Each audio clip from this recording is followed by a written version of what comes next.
Origami, c'est une entreprise adaptée qui fait de la collecte et le tri de déchets et qui fait en sorte de réemployer le maximum de déchets. Donc, par exemple, pour le verre, on casse, on renvoie chez Saint-Gobain. Saint-Gobain retraite le verre et refait de la vitre neuve. Donc, une nouvelle vitre demande 3 à 4 fois moins d'énergie qu'il y a 20 ans. On permet à des gens en situation de handicap de pouvoir accéder à l'emploi, que ce soit un handicap visible ou invisible. C'est juste qu'ensuite, nous, derrière, on adapte vraiment les tâches aux personnes. Si c'est une personne qui, on va dire, est neuroatypique et qui a quand même des problématiques, c'est une personne qu'on pourra mettre juste au tri, par exemple, ou en aide collecte.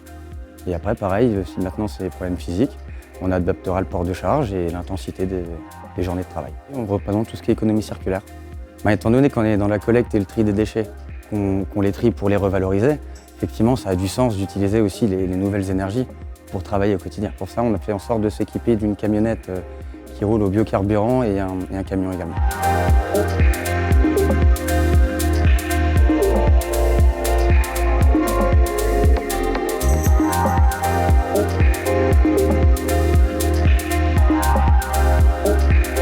Travailler justement avec nos partenaires locaux, je pense que c'est quelque chose qui a du sens.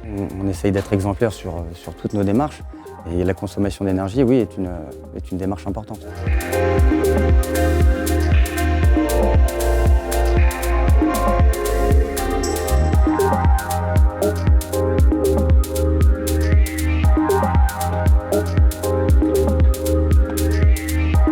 C'est très facile à conduire. Il n'y a pas de souci comme une voiture normale. Juste une petite manipulation à faire et rien d'autre de plus compliqué. Il faut juste rester appuyé dessus le temps de la recharge. Cette station permet de faire le plein de bio-GNC. Le bio-GNC est un carburant vert. C'est du biométhane comprimé. Et le biométhane est produit dans des méthaniseurs à partir de déchets organiques. C'est un carburant renouvelable qui est produit localement. Le bio-GNC est un carburant qui est en forte croissance.